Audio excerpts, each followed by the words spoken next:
The next step in progression in low intensity steady state training Morpheus is steady state level 2. Now remember, in steady state level 1, you're shooting for the middle of the blue zone. In steady state level 2, you're going to crank it up to roughly the top of the blue zone. And again, it doesn't have to be an exact heart rate, you're just looking to keep it up toward the top of that range. Now, usually you're going to want to start with a warm-up, a minute or two at level 1, the middle range, before you crank it up to level 2. So you'll see Luca here, again, will gradually increase his heart rate. You don't have to race to get up there. You're just looking for a progressive increase in your heart rate until it's up around that middle of the blue, top of the blue range for the steady state level 2.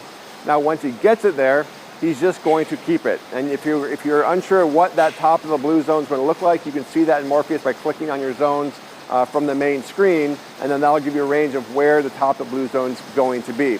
Now, just like with steady state level 1, you can use a variety of exercises, and there are specific benefits to using a variety of exercises unless you're trained for a specific endurance type event. So if you're a triathlete or a marathon runner, obviously you want to use those types of exercises for that development. But if you're just training for general health and fitness, you're just training for general cardiovascular development, it's important and valuable to use a variety of exercises.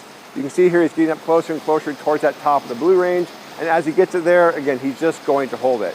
And it could be for as little as a minute or 2 or 3 minutes before he switches exercises, or it could be 5, 10, 15 minutes or longer, depending on what his goal is and what part of the workout this is going to fall under. But you can see there, he's right around the top in the low 140s. If he goes too much higher than that, he's gonna tap into his green zone, which we're trying to basically avoid.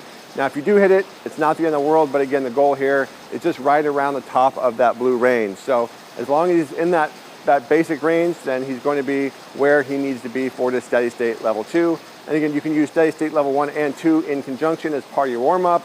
You can go back and forth those sections throughout your training, different methods, and you can just generally stay in this blue zone range in order to develop cardiovascular fitness as a whole. So again, Morpheus is a great tool because you can pick middle blue zone, top blue zone, you can go back and forth, you can use a variety of exercises, and it's really going to help make sure that your intensity is right where it needs to be to develop that cardiovascular fitness, that foundation of conditioning, without stepping over into the higher intensities that can lead to overtraining if you do them too often. So that's the Morpheus steady state level 2 training.